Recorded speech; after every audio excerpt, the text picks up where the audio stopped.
ओम नमो भगवते वासुदेवाय। ओम ज्ञानतिमिरिनादस्य ज्ञानाञ्जनशलाकया चक्षुरुन्मिलितं येन तस्मै श्रीगुरुवे नमः। श्रीचैतन्यमनोभीष्टं स्थापितं येन भूतले स्वयं रूपा कदा मह्यं ददाति स्वपदान्तिकं। वन्देऽहं श्रीगुरो श्रीयुतपदकमलं श्रीगुरुं वैष्णवांश्च श्रीरूपं साग्रजातां सहगना रघुनाथां वितं सजीवं साद्वैतं सावधूतं परिजनसहिता कृष्णचैतन्यदेवं श्रीराधा कृष्णपादान् सहगना ललिता श्रीविशाखान्वितांश्च नमो विष्णुपादाय कृष्णपृष्ठाय भूतले श्रीमते भक्तिवेदान्त स्वामिनिति नामिने। नमस्ते सरस्वते देवे गौरवाणी प्रचारिणे निर्विशेष शून्यवादी पाश्चात्य देश तारिणे। नमो महावदानाय कृष्ण प्रेम प्रदायते कृष्णाय कृष्ण चैतन्य नामने गौरीतशे नमः। वाञ्छाकल्पतरुभ्यश्च कृपा सिन्धुभैव च पतितानां पावनेभ्यो वैष्णवेभ्यो नमो नमः। पंचतात्मकं कृष्ण भक्तरूपस्वरूपकं भक्तावतारं भक्ताख्यं नमामि भक्तशक्तिकं। हे कृष्णा करुणा सिंधु दीनबंधु जगतपते गोपेश गोपिका कांत राधा कांत नमस्तुते। ताप्त कांचन गौरांगी राधे वृंदावनेश्वरी वृषभानुसुते देवी प्रणमामि हरिप्रिये। कृष्णाय वासुदेवाय देवकी नंदनाय च नंदगोपकुमाराय गोविन्दाय नमो नमः।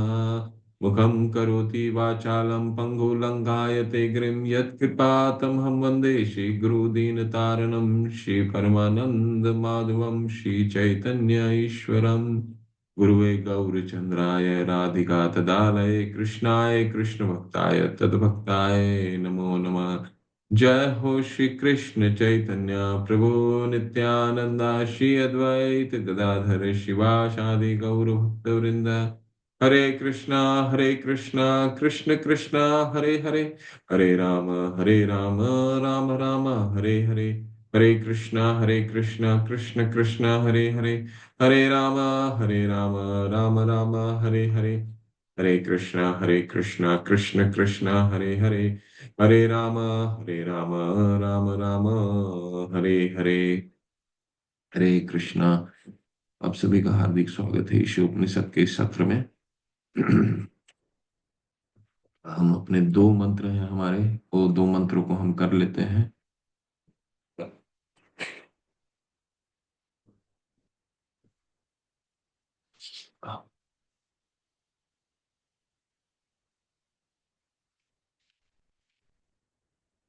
हरे कृष्ण कृष्ण कृष्ण हरे हरे हरे राम राम राम हरे हरे। हरे कृष्ण कृष्ण कृष्ण हरे हरे हरे राम राम राम हरे हरे। हरे कृष्ण कृष्ण कृष्ण हरे राम राम राम हरे हरे। ये दोनों मंत्र आप सभी को स्मरण हो जाने चाहिए, याद हो जाने चाहिए। अगले सत्र से आप लोग भाग ले सकते हैं, जिनको याद हो गया है अगले सत्र से वो भाग ले सकते हैं।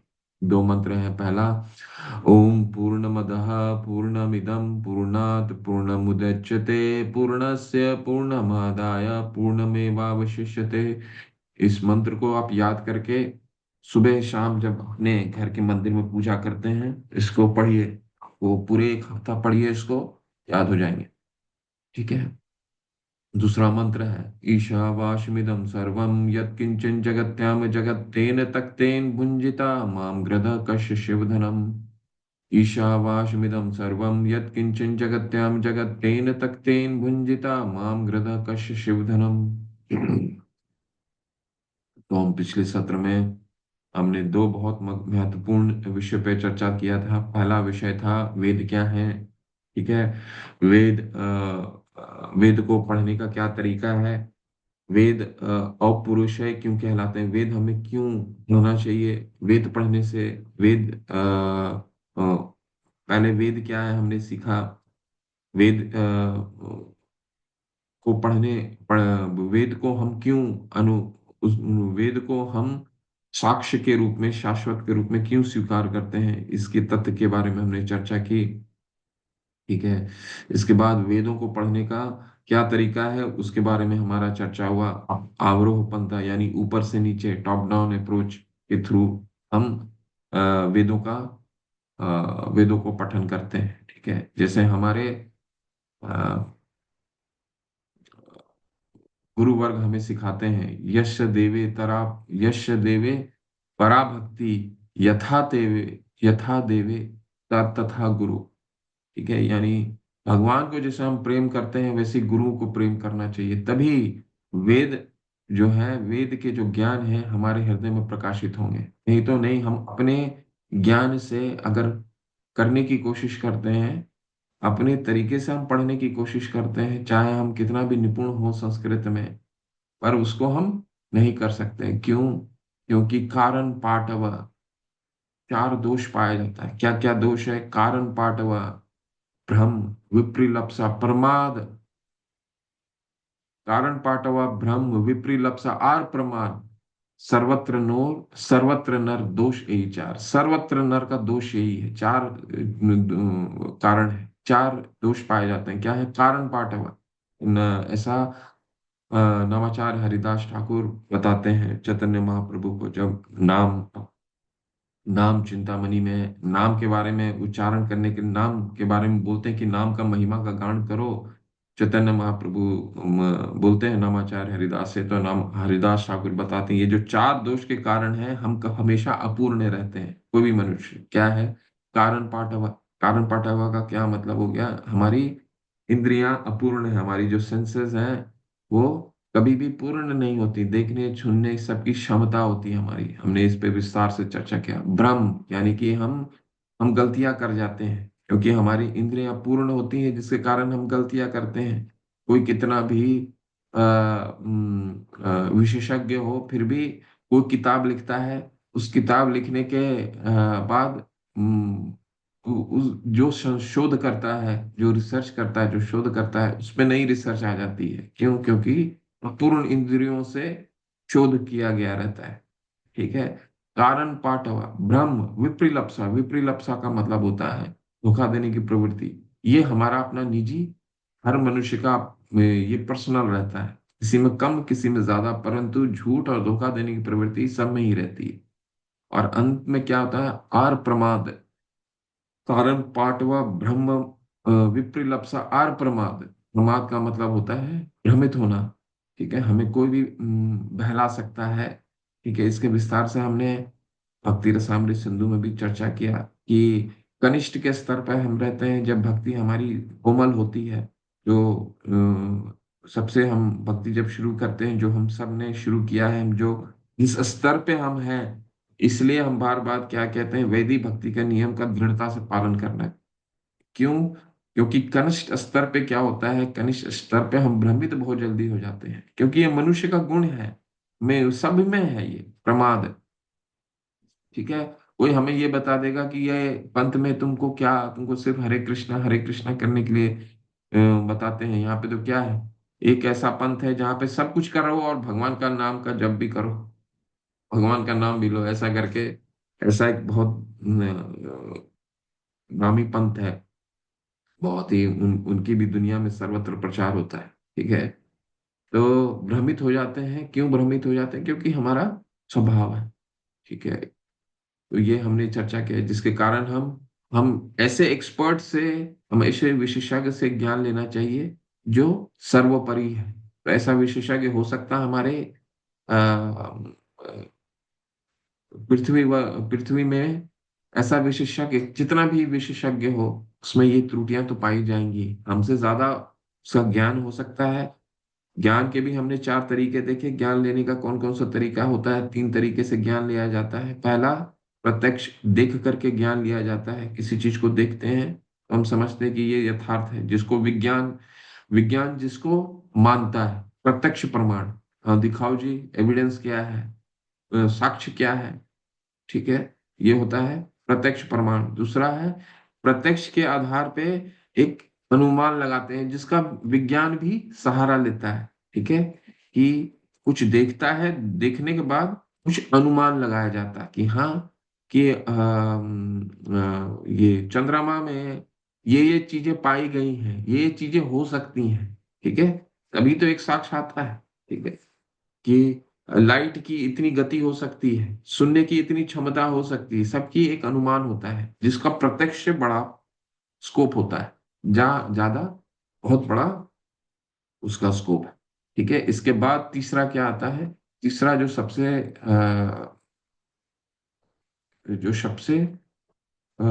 शक्तिशाली होता है, वो क्या है? सुनने, एक्सपर्ट से सुनना, यानी विशेषज्ञ से सुनना, श्रुति प्रमाण, प्रत्यक्ष, अनुमान, श्रुति। तो श्रुति में क्या है? श्रुति हम एक्सपर्ट से सुनते हैं, और उदाहरण के रूप में शिला प्रभुपाद क्या बताते हैं? उदाहरण के रूप में शिला प्रभुपाद माता का उदाहरण देते हैं कि माता अगर अपने पिता के बारे में बताती है तो सबसे साक्ष्य होता है। तो ठीक उसी तरह हमारे जो वेद है वो क्या है? हमारी माता है। क्यों? क्योंकि ये एक ऐसे पुरुष के द्वारा लिखा गया है जो इन चार दोषों से परे है, इसीलिए अपुरुष है। ठीक है, अपुरुष है यानी इस ब्रह्मांड से परे। ठीक है, तो इसीलिए हमें इसको जिस तरह लिखा गया है उसको उसी तरह स्वीकार करना चाहिए, क्योंकि वेद और शास्त्र क्या है? वेद जो है वो सर्वकालिक है, सर्वभौमिक है। सर्वकालिक यानी सभी कालों के लिए है, चाहे वो किसी भी युग में चले जाइए, वो जिस तरह लिखी गई है उसी तरह में उसका अनुसरण किया जा सकता है। उसमें कोई एडिशन नहीं आता है, कोई संशोधन नहीं आता है कि भागवतम में नया अध्याय जुड़ गया, श्रीमद् भगवत गीता में एक ये अध्याय ज्यादा हो गया, इसको डिलीट कर दिया जाए, ऐसा नहीं है। शास्त्र सर्वकालिक है, सर्वभौमिक है, हर जगह इसका अनुसरण किया जा सकता है। कोई कोई कुछ भी बोल दे, कोई कितना भी इसके विरोध में कार्य करे, परंतु पाकिस्तान में भी इसके अनुसरण करने वाले मिल जाएंगे, क्योंकि ये सार्वभौमिक है, हर जगह के लिए ये एप्लीकेबल है, हर जगह इसका मान्य है, होगा ही। ठीक है, सर्वकालिक और सार्वभौमिक है।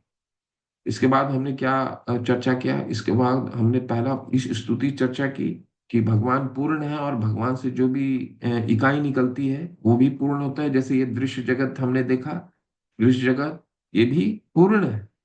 ठीक है, इसमें कोई भी अपूर्णता नहीं है। अपूर्णता क्यों महसूस होती है? क्योंकि हम पूर्ण से नहीं जुड़े हैं, इसलिए हमें अपूर्णता महसूस होती है।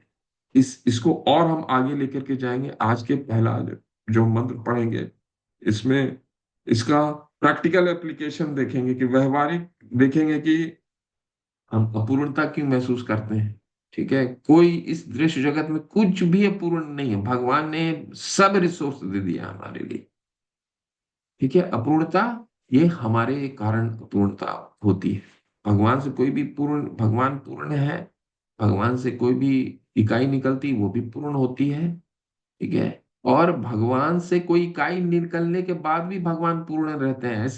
ऐसे नहीं कि दो में से एक चला गया तो एक बचा, नहीं। दो में से यहाँ पे दो में से एक गया तो भी दो ही बचता है। ठीक, तो ये है इस स्तुति, तो इसको हमें स्मरण रखना। आज इस स्तुति का हम प्रैक्टिकल व्यवहारिक एप्लीकेशन देखेंगे, और बहुत सुंदर मंत्र का हम आज अध्ययन करेंगे, जिसका तात्पर्य 2 पन्ने का है। और उस 2 पन्ने को हम एक एक तात्पर्य को अच्छे से पढ़ेंगे, फिर हम दूसरे मंत्र में जाएंगे। हरे कृष्ण कृष्ण कृष्ण हरे हरे, हरे राम। श्री राधा गोविंद की जय। स्तुति नंबर 1। ईशावास्यमिदं सर्वं यत्किञ्चिन् जगत्यां जगत्तेन तत्तेन भुंजिता मां ग्रदः कश्यशिवधनम्। ईश भगवान द्वारा अवास्यम नियंत्रित, इदम यह, सर्वम समस्त, यत किंचन जो भी, जगत्याम ब्रह्मांड के भीतर, जगत जड़ चेतन सब कुछ, तेन यानी उनके द्वारा, तेन यानी पृथक रखा गया भाग, भुंजिता तुम्हें स्वीकार करना चाहिए, माम यानी नहीं, ग्रह यानी प्राप्त करने का प्रयास, कश्य शब्द यानी अन्य किसी की, धर्म यानी संपत्ति को। बहुत ही सुंदर स्तुति है। तो अनुवाद क्या है? इस ब्रह्मांड के भीतर की प्रत्येक जड़ अथवा चेतन वस्तु भगवान द्वारा नियंत्रित है और उन्हीं की संपत्ति है। अतएव मनुष्य को चाहिए कि अपने लिए केवल उन्हीं वस्तुओं को भाग के रूप में भाग के रूप में उन्हीं को ग्रहण करे जो उसके वस्तु को भाग के रूप में नियत नियत कर दी गई है। मनुष्य को यह भली भांति जानते हुए कि अन्य वस्तुएं किसकी है, उन्हें स्वीकार नहीं करना चाहिए। इतना सुंदर सिद्धांत है। ईशावास्यम इदम सर्वम। ठीक है, ईशावास्यम इदम सर्वम। ईशावास्यम इदम सर्वम का क्या मतलब है?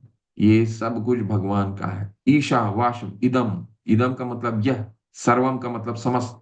जो कुछ देख रहे हैं आसपास आपके, आपको लेकर के, सब कुछ भगवान का है, हमारा कुछ भी नहीं है। ठीक है, इसका व्यवहारिक एप्लीकेशन आज इस मंत्र में देखेंगे। हमको लगता है ना कि हम जहां बैठे हैं ये चेयर हमारा है, जिस घर में बैठे हैं वो घर हमारा है, सब कुछ हमारा है। भगवान ये, आज ये मंत्र हमें ये सिद्धांत स्थापित करेगा कि कुछ भी हमारा नहीं है। इसलिए ईशावास्मिदम सर्व यत किंचन जगत्याम जगत, जो कुछ देख रहे हैं, अपने आंखों से देख रहे हैं, वो सारा, जहां तक आपकी नजर जाती है, वो सारा भगवान का है। जो आप नहीं देख पाते हैं, वो तो आपकी त्रुटि है, हमारी त्रुटि है, उसके बाद भी भगवान का है। यत् किंचन जगत्याम जगत, पहला सेंटेंस का ये मतलब है। दूसरा, तेन तकतेन। तेन तकतेन का क्या मतलब हुआ है? तकतेन का मतलब हुआ उनके द्वारा विभाग किया हुआ, भुंजिता। तेन तकतेन, हमारे लिए भगवान ने इस दृश्य जगत में आ, हमें जो जो चीजों की जरूरत है, हमें भाग करके दे दिया है। आप ये, आपको विस्मित विस्मित लगेगा कि भगवान ने हर जीव के लिए इस दृश्य जगत में कोटा दे दिया है। हर व्यक्ति के लिए एक कोटा है, हर जीव के लिए एक कोटा है, हर पशु के लिए एक कोटा है, हर वृक्ष के लिए एक कोटा है, हर जलचर के लिए एक कोटा है, हर भूमि के अंदर रहने वाले कीट कीटाणु के लिए एक कोटा है। तेन तक तेन भुंजता, इसका मतलब ये हुआ सबके लिए कुछ चीजें भगवान ने निकाल के रख दी हैं। जैसे पिता अपने बच्चों के लिए, जब पिता कमा लेते हैं तो अपने बच्चों के लिए सब क्या करते हैं, ये बड़े के लिए ये, बीच वाले के लिए, छोटे के लिए ये, सब के लिए बांट देते हैं कि तुम्हारा जीवन सुखमय कटे। अपनी कमाई को भगवान दे देते हैं, अपने पिता दे देते हैं। ठीक उसी तरह भगवान ने ये दृश्य जगत जो बनाया है, सब जीव को उसमें उनका भाग का चीज दे दिया है। इसके बाद इसके बाद क्या करने के लिए भगवान हमें इसमें निर्देश आता, माम ग्रधा कश्य शिवधनम। इसीलिए हमें जो भगवान ने दिया है, हमें बस वही स्वीकार करना चाहिए, दूसरे की वस्तु नहीं स्वीकार करनी चाहिए। इस मंत्र के तीन मुख्य सिद्धांत हैं। पहला, ईशावास्मिदम सर्वम यत् किंचन जगत्याम जगत। ये जगत में सभी चीजें भगवान की है। भगवत गीता में आप उनको, वो सारे सिद्धांत को स्मरण कीजिए। अभी उस पर चर्चा करेंगे कि कहाँ पे भगवान ने कहा है कि ये मेरी वस्तु है। यहाँ पे ईशो उपनिषद, जो उपनिषद का एक भाग है, ददायन, ऋषि ददायन ने इसको लिखा है, सर्वप्रथम लिखा था। वो क्या कह रहे हैं? वो भी यही कह रहे हैं, ईशावास्मिदम सर्वम यत् कंचन जगत्याम जगत। और तेन तक तेन भुंजिता, दूसरा दूसरा लॉ क्या है? दूसरा लॉ है कि भगवान ने हम सब चीज, सभी को हमारी कोटा, जिसको कोटा कहा जाता है ना, ठीक है, कोटा, हम सब चीज को जीवन व्यापन व्यापन करने के लिए कोटा दे रखा है। दूसरा सिद्धांत। तीसरा सिद्धांत, जितना कोटा दिया है उतना ही स्वीकार करना है, इसके अलावा हमें दूसरे की कोटा को स्वीकार नहीं करना है। ठीक है। अब ओम पूर्णमदा इसमें लगाएंगे, दोनों को जोड़ के देखेंगे, तब समझ में आएगा हमें पूर्णता क्यों महसूस होती है, हमें इनकम्प्लीट क्यों महसूस होती है, भूखे क्यों मरते हैं। मनुष्य जाति भूखा, आपने देखा है कभी पशु में कोई भूखे मरता है? नहीं मरता है भूखे। पशु के लिए पर्याप्त है। भगवान ने तेन तक तेन भुंजिता, सबके लिए पर्याप्त दे रखे। भूखे सिर्फ मनुष्य मरते हैं, वो क्यों? वो हम आज पढ़ेंगे, वही अपूर्णता है। ठीक है, चलिए अपने ग्रंथ को खोलिए और इसमें एक एक हम सेंटेंस को पढ़ेंगे, क्योंकि बहुत महत्वपूर्ण मंत्र है ये। और ये सिद्धांत जो है हमें समझ में आना चाहिए। हरे कृष्णा कृष्ण कृष्ण हरे हरे, हरे राम राम राम हरे हरे, हरे कृष्ण कृष्ण हरे राम राम राम हरे कृष्ण हरे हरे राम, हरे राम राम राम हरे हरे, हरे कृष्ण कृष्ण कृष्ण हरे हरे, हरे राम राम राम हरे कृष्ण कृष्ण हरे हरे, हरे राम कृष्ण कृष्ण हरे हरे, हरे कृष्ण कृष्ण।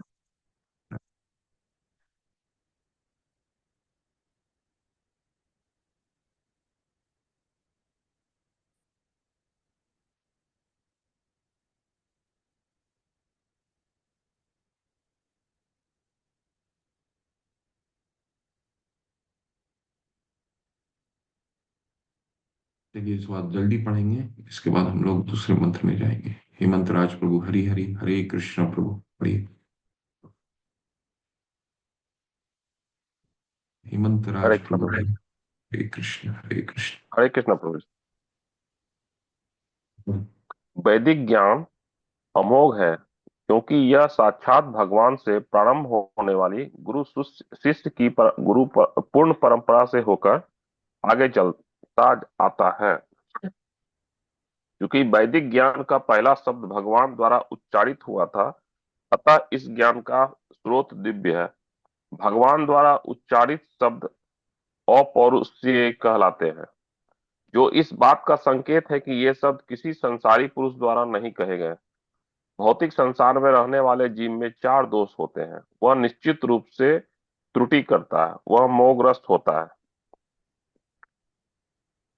उसमें दूसरे को धोखा देने की प्रवृत्ति पाई जाती है, उसकी इंद्रियां अपूर्ण है। इन चार अपूर्णताओं से युक्त मनुष्य पूर्ण ज्ञान की जानकारी नहीं दे सकता। वेद ऐसे अपूर्ण प्राणी द्वारा तैयार नहीं हुए थे। वैदिक ज्ञान सर्वप्रथम भगवान द्वारा आदि जीव ब्रह्मा के हृदय में प्रदान किया गया, और ब्रह्मा ने इस ज्ञान को आगे अपने पुत्रों और शिष्यों में प्रसारित किया, जो इस ज्ञान को अनादिकाल से हस्तांतरित करते चले आ रहे हैं। हरे कृष्ण प्रभु, आगे पढ़िएगा, मैं इस बीच में रोकता हूँ। और इसको इसमें से सभी चीजें हमने समझा है।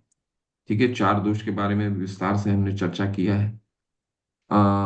इसमें एक चीज सिद्धांत है जिसको हमें जानना जरूरी है, वो क्या है? अपुरुषाय। वो समझ में आ गया आपको? हमने इस पे विस्तार से चर्चा किया है। अपुरुषाय क्यों कहलाते हैं? क्योंकि ये सर्वप्रथम ब्रह्मा जी को दिया गया है ये ज्ञान। ये किसी पुरुष के द्वारा नहीं लिखा गया, दिया गया, ये भगवान के द्वारा है, जो अपुरुषाय है, जो पूर्ण है। पूर्ण का क्या मतलब है? भगवान में अनंत छह। पराशर मुनि ने भगवान का, भगवान का क्या भगवान को किस तरह व्याख्या किया है? ऐश्वर्यस्य समग्रस्य, वीर्यस्य यशस्य, ज्ञान विज्ञानम संहिता, ज्ञान विज्ञानम, ये जो छह चीजें हैं भगवान में असीम रूप में पाई जाती हैं। असीम मतलब अनलिमिटेड। ठीक है, समन भगा इतिंगना। ठीक है, ये छह चीजें। छह चीजें क्या है? ज्ञान, विज्ञान, रूप, वैराग्य, ठीक है, शक्ति, बल। तो भगवान में जो ज्ञान है वो असीम है, यानी अनगिनत है।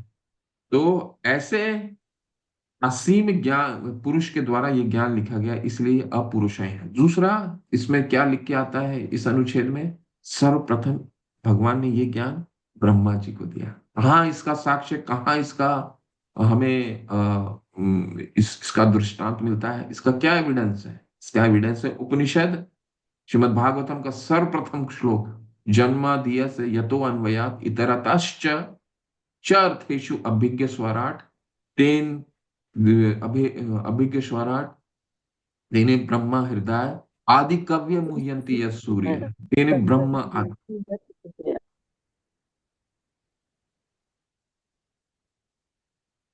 तेने ब्रह्म हृदय आदि कव्य। इस श्लोक प्रथम श्लोक में आदि कव्य, आदि का मतलब होता है कव्य, कव्य यानी ब्रह्मा जी। तेने ब्रह्म हृदय आदि कव्य, ये ब्रह्म ज्ञान सबसे पहले। तेने ब्रह्म हृदय आदि कव्य, कव्य यानी कि ब्रह्मा जी को ये ब्रह्म ज्ञान उनके हृदय हृदय में डाला गया। कौन दिया? भगवान ने दिया। ठीक है। फिर भगवान ब्रह्मा जी ने इसको नारद जी को, नारद जी ने व्यास देव को, और फिर ये गुरु परंपरा के द्वारा ये नीचे आया, इसीलिए ये अवरोह पंथा है। ठीक है, तो ये हमें जानना जरूरी है। ठीक है, इसीलिए इसका साक्ष्य में उपनिषद और श्रीमद् भागवतम में होता है। चलिए आगे पढ़िए प्रभु, पढ़िए प्रभु। कि भगवान पूर्णम सब प्रकार से पूर्ण है, अतएव उन पर भौतिक प्रकृति के नियम लागू होने की कोई संभावना नहीं है, क्योंकि नियम उनके नियंत्रण में रहते हैं। लेकिन जीव तथा जड़ पदार्थ दोनों प्रकृति के नियमों द्वारा और अंततः भगवान की शक्ति द्वारा नियंत्रित होते हैं। यह ईशोपनिषद यजुर्वेद का अंश है। फलस्वरूप इसमें इस ब्रह्मांड में स्थित समस्त वस्तुओं के स्वामित्व के विषय में जानकारी मिलती है।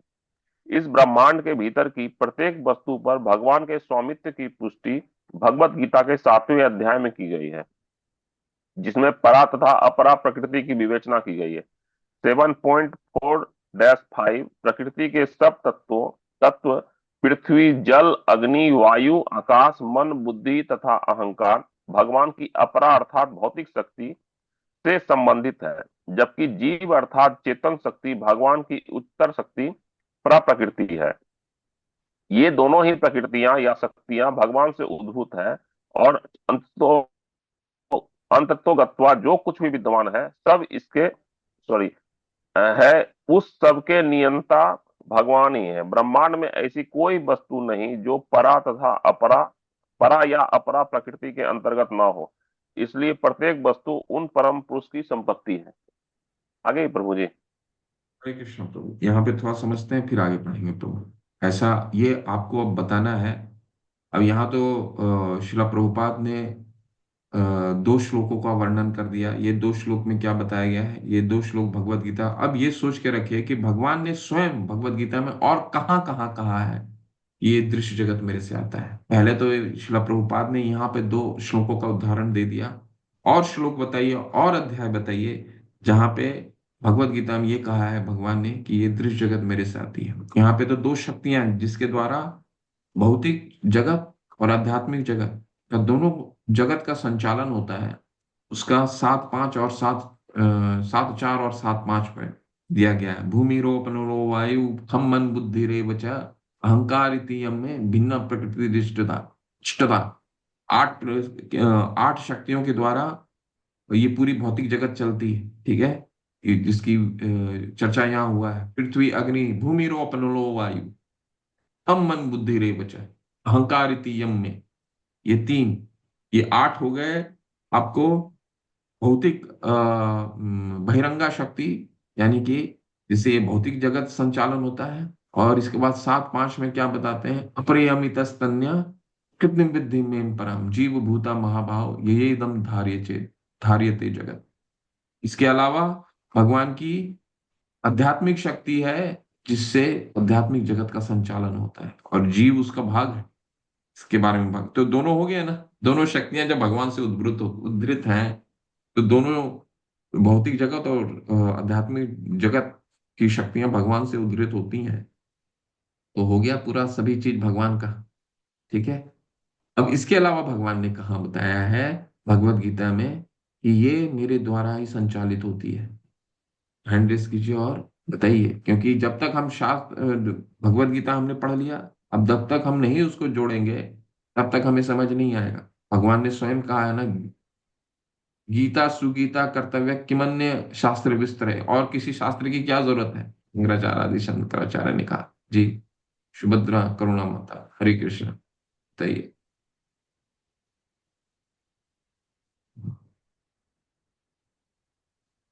हैंड रेस किया है माता आपने, सुभद्रा करुणा देवीदासी माता। रीडिंग के लिए करा था। ओके। किसी को स्मरण है रीडिंग के लिए जी, ओके। करा था। और किसी को स्मरण है कि भगवान ने कहाँ कहा है, भगवत गीता में किस अध्याय में कहा है कि ये पूरा दृश्य जगत मेरे द्वारा संचालित होता है। सुधीर पसारी प्रभु, हरि हरि बोलिए प्रभु। हरे कृष्णा, दंडवत प्रणाम प्रभु जी। प्रभु जी, 7वें अध्याय में भगवान ने अपनी शक्तियां बताई थी कि पराशक्ति, अपराशक्ति, और जीव को मैंने वो तटस्थ शक्ति दे रखी है ना। नहीं, उसका तो चर्चा हो गया ना प्रभु, यहाँ पे तो बता दिया ना 7वें अध्याय में। इसके अलावा मैं पूछ रहा हूँ, इसके अलावा और कहाँ चर्चा किया भगवान ने? यहाँ तो शिला प्रभुपाद ने जिसकी आप वर्णन कर रहे हैं वहां बता दिया है। इसके अलावा भी भगवान ने बहुत जगह बताई है। नहीं है स्मरण किसी को? भगवत गीता दोबारा पढ़ते रहिए। अगर हम एक ग्रंथ पढ़ते हैं और दूसरे ग्रंथ को नहीं जोड़ करके पढ़ते हैं, जब भी आप ईशोपनिषद पढ़ रहे हो, भक्ति रसामृत सिंधु पढ़ रहे हो, सबसे पहला कार्य करिए, दो किताबें आपके साथ खुली होनी चाहिए। भगवत गीता साइड में खोलिए और ये भी खोलिए, क्योंकि शिला प्रभुपाद ऐसे अ, जितने भी नोट करते हैं, जैसे अब यहाँ पे उन्होंने 7-5 और 7-7-4 और 7-5 पढ़ा, तो आप भगवत गीता को तुरंत खोलिए और उसमें वो तात्पर्य उस समय पढ़िए, तब उसको आपको हमको स्मरण रहेगा, नहीं तो याद नहीं रहेगा। भगवान ने 9वें अध्याय में कहा है, मैया अध्यक्षेण प्रकृति सूयते सचराचरम हेतु नाने न कौन्तेय जगत विपरिवर्तते। यानी कि ये जितने में मैया दक्षेण, मेरे अध्यक्षता में ये जगत में जितनी भी जड़ वस्तु हैं और चलायमान वस्तु हैं, दोनों मेरे अध्यक्षता में कार्य करती हैं। मैया अध्यक्षेण प्रकृति सूयते सचराचरम। ठीक है। इसके बाद भगवान ने 10वें अध्याय के 8वें श्लोक में भी बोला है, अहम सर्वस्व प्रभो मत्त सर्वम प्रवर्तते। बहुत बहुत प्रचलित श्लोक हैं ये सब। 10-8, 10-9, 10-10, 10-11 चतुश्लोकी गीता कहा जाता है, जिस जो पूरा गीता के तात्पर्य को बताते हैं। ये चतुश्लोकी गीता हमको याद होनी चाहिए। भगवत गीता के 10वां अध्याय का 8वां श्लोक, हम सर्वस्व प्रभवो मत्ता सर्वम प्रवर्तते इति मत्वा भजन्ते माम बुधा भाव सम्मन्विता। ये जितने भी दृश्य जगह जो चीजें आप देख रही हैं मेरे द्वारा उद्भूत है, भगवान स्वयं कह रहे हैं इस चीज को। ठीक है। हमें और कहीं जाने की जरूरत नहीं है। सर्व उपनिषदों का वो दुग्धा गोपाल नंदनम। भगवान आदि शंकराचार्य कहते हैं कि सर्व उपनिषदों का वो दुग्धा गोपाल नंदनम। ये गीता जो है सभी शास्त्रों का सार है, सभी उपनिषदों का सार है। सर्व उपनिषदों का वो दुग्धा गोपाल नंदनम। तो हमें और कहीं साक्ष्य जाने की जरूरत नहीं। भगवत गीता में कई जगह भगवान स्वयं कह दिए इस चीज को कि मेरे द्वारा उद्भूत है। ठीक है। तो यहाँ क्या कह रहे हैं, ब्रह्मांड में ऐसी कोई वस्तु नहीं है जिसका हम संबंध परा या अपरा प्रकृति से न हो। इसलिए प्रत्येक वस्तु उस परम पुरुष की संपत्ति है। अब इसको व्यवहारिक रूप से हम कैसे देख सकते हैं? भगवान ने तो यहाँ सिद्धांत रख दिया। प्रैक्टिकली इसको व्यवहारिक रूप से कैसे देखें कि सब चीज भगवान की, हमारी दृष्टिकोण कैसे बदल सकती है? हमारी दृष्टिकोण सिद्धांत किताब पढ़ने से तो नहीं हो जाएगा। अब देखना भी पड़ेगा कि कैसे है। हम लैपटॉप चला रहे हैं, तो लैपटॉप तो हमने खरीद के लाया बिल दे करके, तो उसमें बिल में तो मेरा नाम लिखा हुआ है। तो भगवान का कैसे होगी? एक घर तो मेरे नाम से रजिस्ट्री हुई है, ये भगवान का कैसे होगी? ठीक है। तो ये हम इसको व्यवहारिक रूप से देखेंगे। अभी चलिए आगे पढ़िए।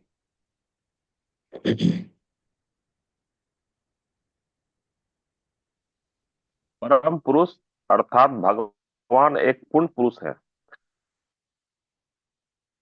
उनके पास के द्वारा हर वस्तु को संबंधित करने की पूर्ण बुद्धि है। परम पुरुष की तुलना बहुधा अग्नि से की जाती है और प्रत्येक जड़ तथा चेतन वस्तु की तुलना अग्नि के ताप तथा प्रकाश से की जाती है। अग्नि जिस प्रकार ताप तथा प्रकाश के रूप में अपनी शक्ति का वितरण करती है, उसी प्रकार भगवान भी विभिन्न प्रकारों से अपनी शक्ति का प्रदर्शन करते हैं। इस प्रकार वे परम नियंता, सभी के पालक तथा आदेशक हैं। वे सभी शक्तियों के स्वामी, प्रत्येक वस्तु के परम ज्ञाता तथा हर एक को लाभ देने वाले हैं। वे अचिंत्य, ऐश्वर्य, बल, यश, सौंदर्य, ज्ञान तथा वैराग्य से परिपूर्ण हैं। अतएव मनुष्य को इतना बुद्धिमान तो होना ही चाहिए कि वह यह जान ले कि भगवान के अतिरिक्त अन्य कोई किसी वस्तु का स्वामी नहीं है। मनुष्य को केवल वे ही वस्तुएं स्वीकार करनी चाहिए जो भगवान ने उनके लिए नियत कर दी है। उदाहरणार्थ, गाय दूध देती है किंतु वह उस दूध को पीती नहीं, वह घास तथा भूसा खाती है और उसका दूध मनुष्यों का भोजन कहलाता है। ऐसी है व्यवस्था भगवान की। अतः हमें उन्हीं वस्तुओं से संतुष्ट रहना चाहिए जिन्हें उन्होंने हमारे लिए नियत कर दिया है, और हमें सदैव स्मरण रखना चाहिए कि हमारे पास जो वस्तुएं हैं वे वास्तव में किसकी है। उदाहरणार्थ, हमारा घर मिट्टी, लकड़ी, पत्थर, लोहा, सीमेंट तथा अन्य भौतिक वस्तुओं से बना होता है। यदि हम श्री ईशोपनिषद के अनुसार विचार करें तो हमें यह जान लेना चाहिए कि हम इन निर्माणार्थ पदार्थों में से किसी एक को भी उत्पन्न नहीं कर सकते। हम उन्हें केवल इकट्ठा कर सकते हैं और अपने श्रम से उन्हें विभिन्न रूपाकार दे सकते हैं। कोई श्रमिक अपने को किसी वस्तु का स्वामी केवल इसलिए नहीं कह सकता क्योंकि उसने उसे तैयार करने में कठिन श्रम किया है। हरे कृष्ण प्रभु। आगे हरे ही प्रभु कृष्ण। जी। बस बस, वो अब किसी और को मौका देते हैं, परंतु इसको समझ लेते हैं। देखिए, अ, अभी उस चीज का सिद्धांत जो रखा गया, उस सिद्धांत को व्यवहारिक रूप में श्री शिला प्रभुपाद ने हमें बहुत ही सुंदर तरीके से हमें समझा दिया। क्या समझा दिया कि उदाहरण के रूप में भगवान सबके नियंता कैसे हैं, और हम अपने आप को नियंता क्यों नहीं कह सकते। उसका पहला उदाहरण क्या है? एक गाय अगर दूध देती है तो वो दूध उसके निजी उपयोग के लिए काम नहीं आती है, वो सभी के लिए है वो दूध। ठीक है। उदाहरणार्थ, गाय दूध देती किंतु वह दूध को पीती नहीं, वह घास तथा भूसा खाती है। दूध दूध का पान, आप उनका दूध को निकाल करके गाय को पिलाने की भी चेष्टा कीजिएगा तो गाय वो दूध नहीं पिएगी, वो किसी और के लिए है। भगवान ने इस तरह प्रकृति बनाई है। ठीक है। उसको हम नहीं कह सकते, गाय ये नहीं कह सकती दूध उसका है। ठीक है, उससे निकलता है लेकिन दूसरे के लिए, दूसरों के लिए। ठीक उसी तरह हमारे पास जो भी ये घर हम बनाते हैं, अब घर बनाने के लिए हमें कई रिसोर्स की जरूरत पड़ती है। मिट्टी है, सीमेंट है, बालू है, ठीक है, लोहा है, ठीक है, ये कई चीजों की जरूरत पड़ती है। इसमें से शिला प्रभुपाद हमें बताते हैं, समझा रहे हैं कि कोई भी एक भी वस्तु क्या हम निर्माण करते हैं? कोई भी वस्तु का हम निर्माण नहीं करते। हम क्या करते हैं? इन चीजों को इकट्ठा करते हैं और फिर बनाते हैं। ठीक उसी तरह मान लीजिए, मकान बनाने के लिए हम किसी श्रमिक को रखते हैं, लेबर को रखते हैं, वो लेबर बनाता है।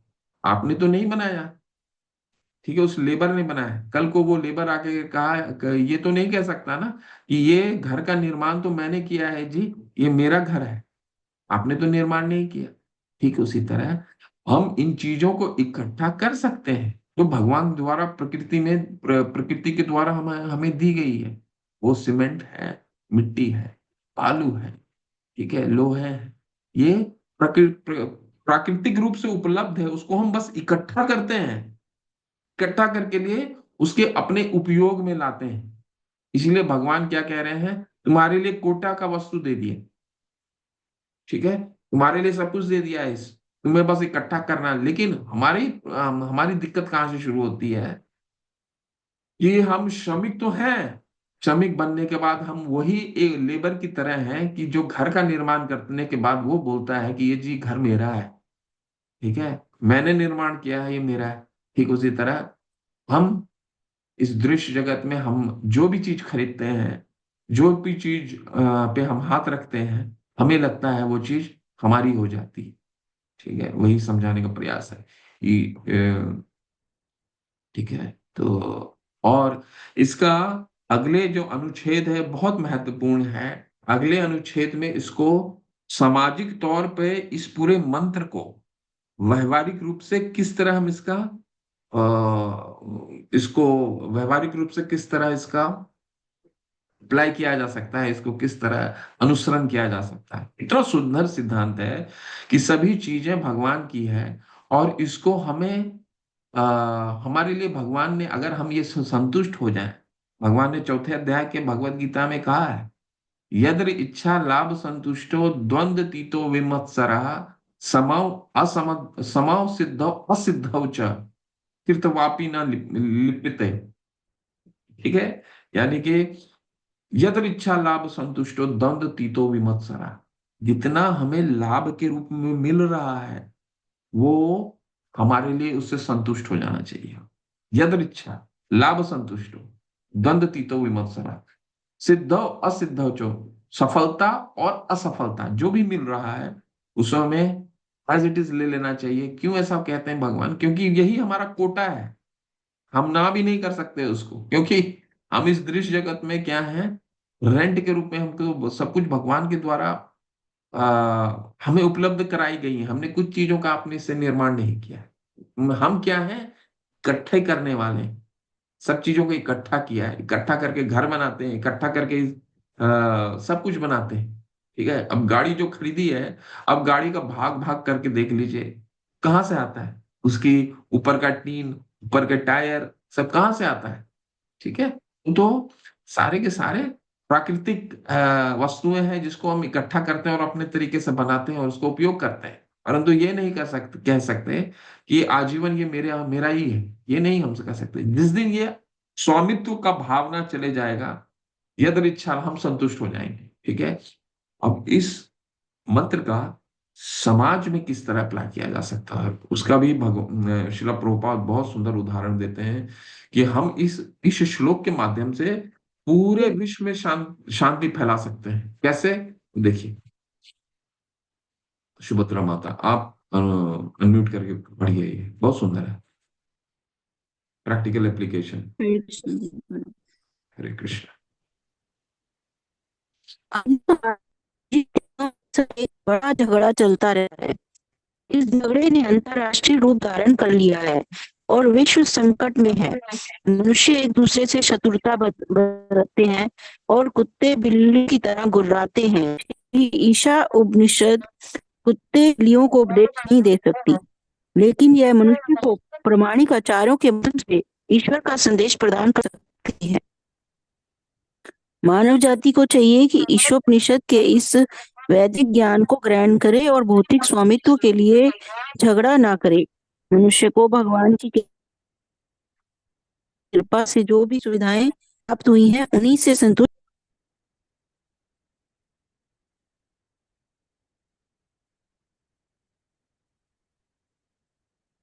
आपका आवाज, आपकी आवाज नहीं आ रही है।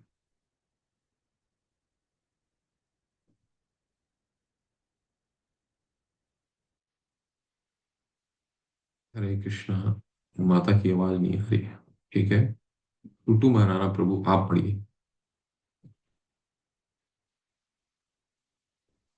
हरे कृष्ण प्रभु जी। यहाँ से पढ़िए।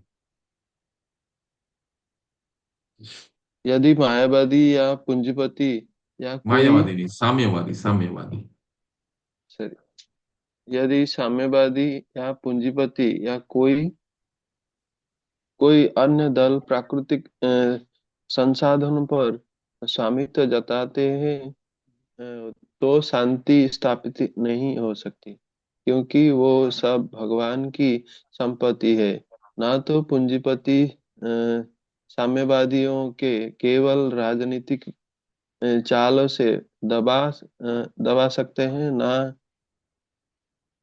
ना ही साम्यवादी पूंजीपतियों के केवल चुराई हुई रोटी रोटी के लिए लड़कर उन्हें हरा सकती है।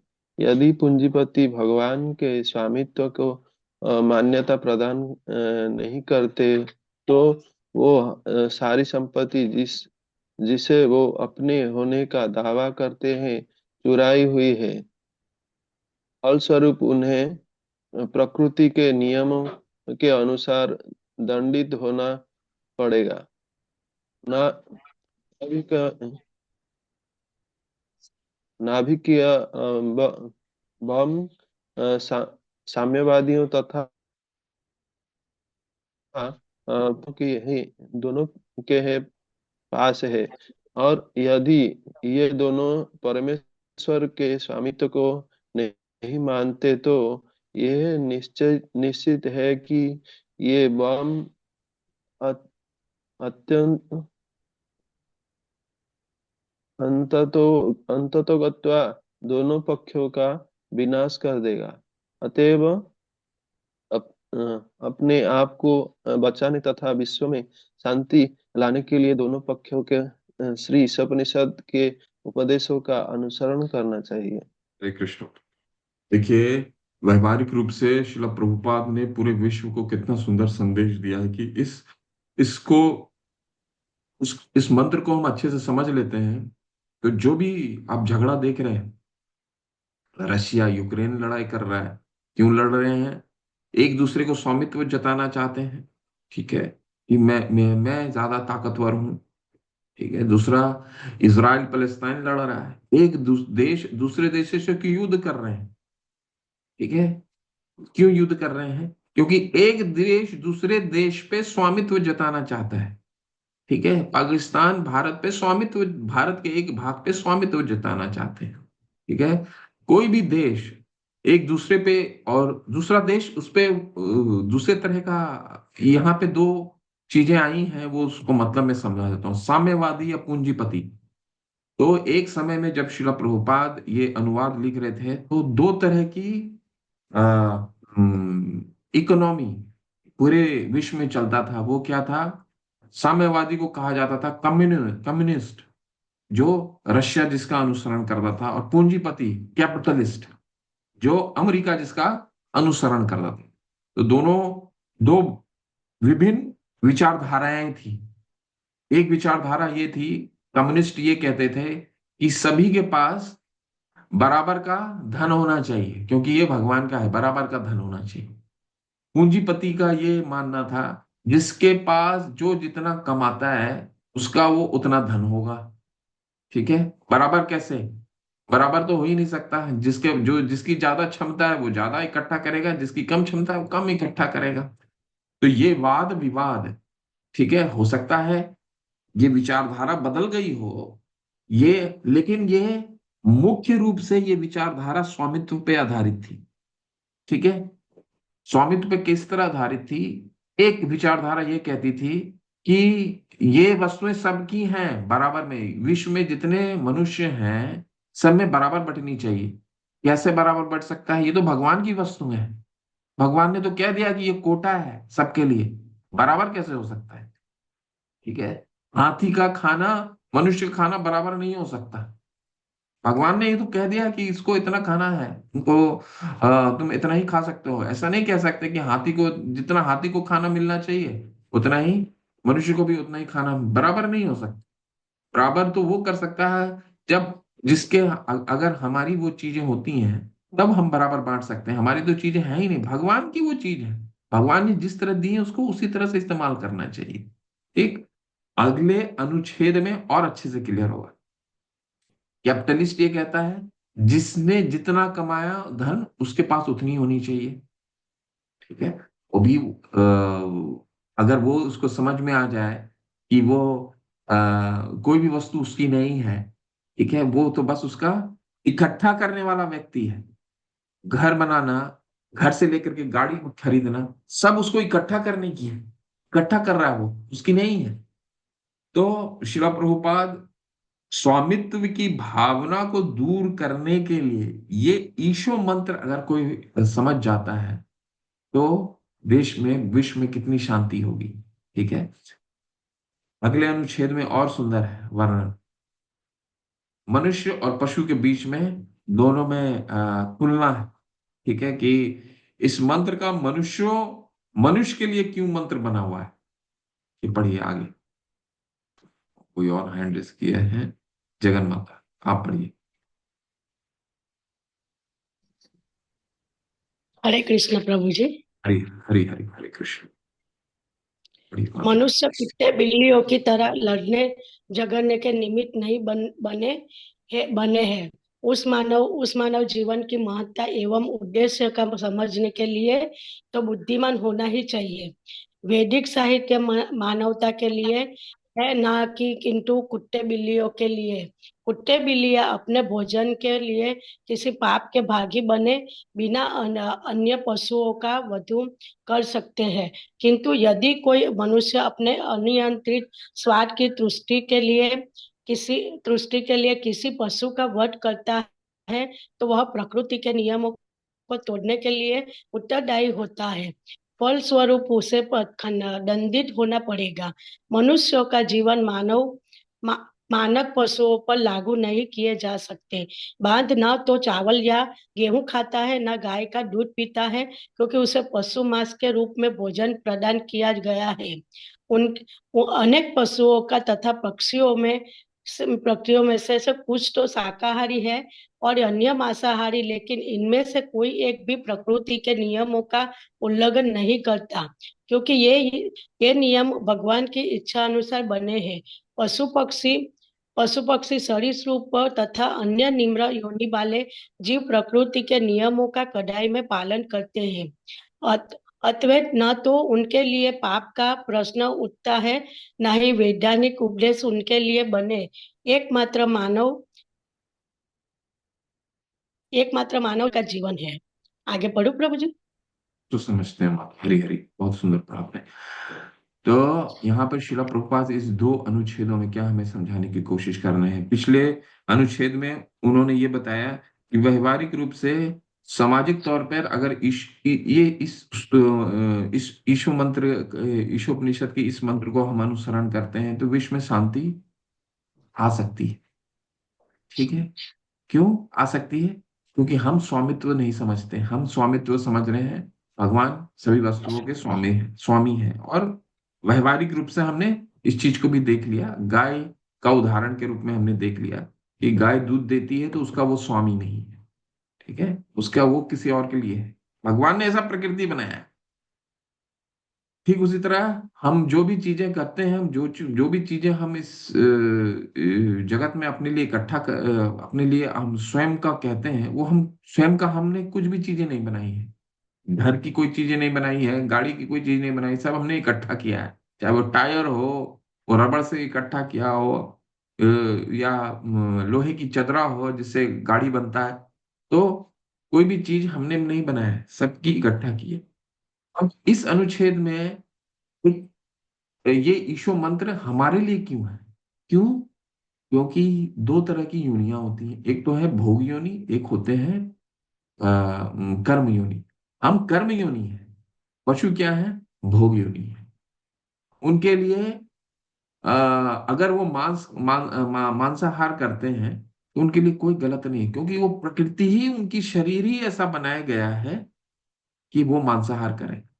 अब बाघ को यहाँ पे उदाहरण के रूप में शिला प्रभुपाद ने कितने सरल से और कितने सुंदर से हमें समझा दिया है कि कोई भी पशु का जो उसकी शारीरिक प्रकृति है, उसके विपरीत, उसको विरोधाभास करके उस चीज का अनुसरण, प्रकृति का विदोहन नहीं करता। बाघ दूध नहीं पीता, ठीक है, उसी तरह बंदर मांस नहीं खाता। जो शाकाहारी, जिसका शरीर जिस तरह का प्रकृति दिया गया है, वो उसी तरह का अनुसरण करता है, क्योंकि वो भोग होनी है। अगर बाघ मांस खाता है तो उसमें कोई पाप नहीं चढ़ेगा, क्योंकि वैसा प्राकृतिक शरीर बनाया गया है। ठीक है, प्राकृतिक शरीर बनाया गया है। लेकिन मनुष्य का जैसा शरीर है, मनुष्य क्या है? कर्म योनि है। ठीक है, कर्म योनि और भोग योनि में यही फर्क है कि उसके पास चेतना विकसित है। मनुष्य के पास चेतना विकसित होने से उसको ये समझना जरूरी है कि ये जो शास्त्र हैं, ये जो मंत्र है, ये मनुष्यों के लिए है, पशुओं के लिए नहीं है। क्योंकि पशु वो भी प्रकृति का उल्लंघन नहीं करते, कोई पशु नहीं करता।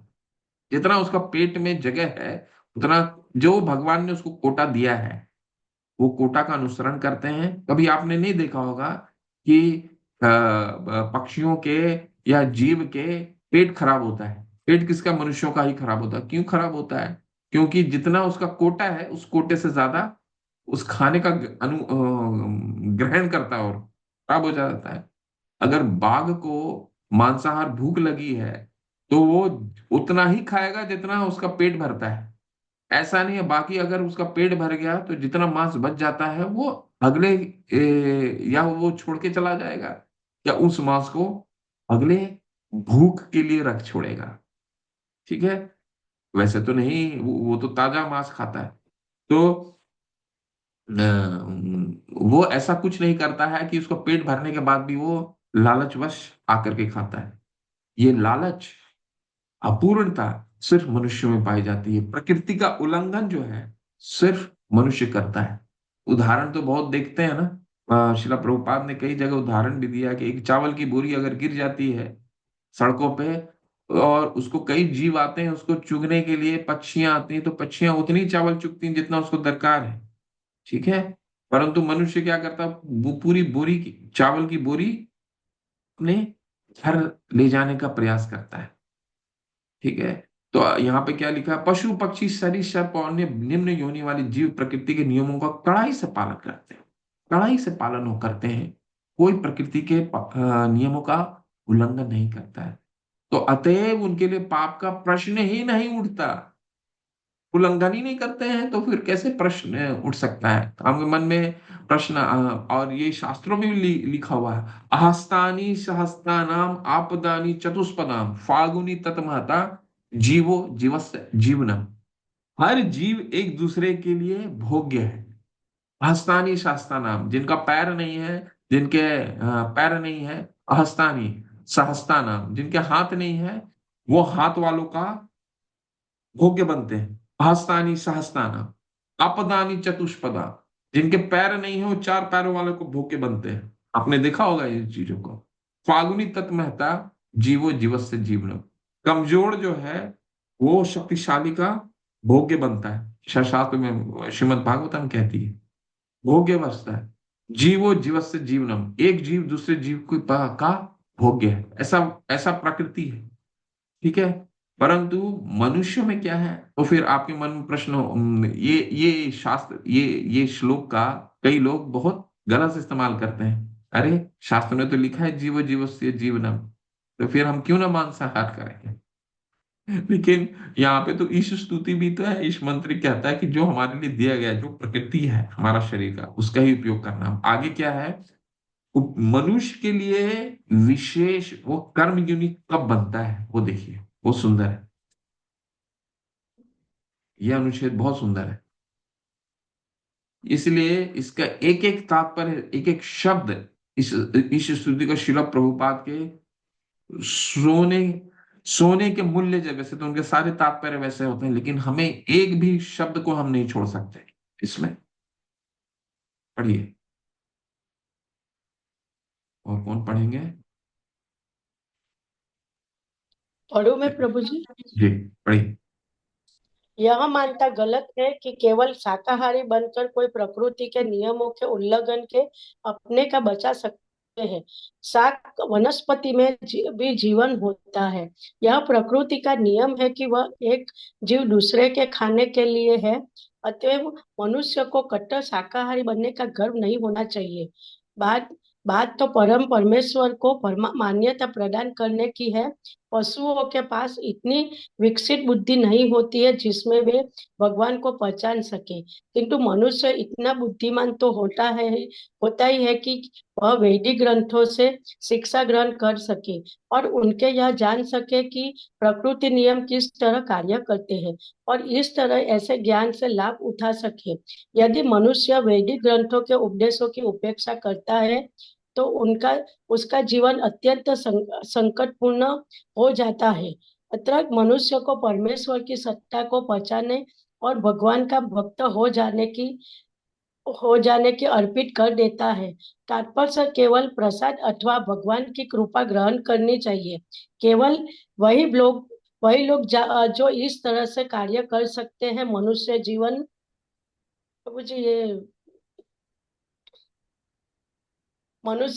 के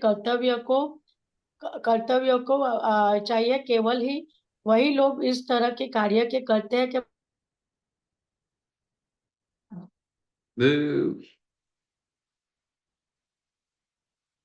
हरे कृष्ण।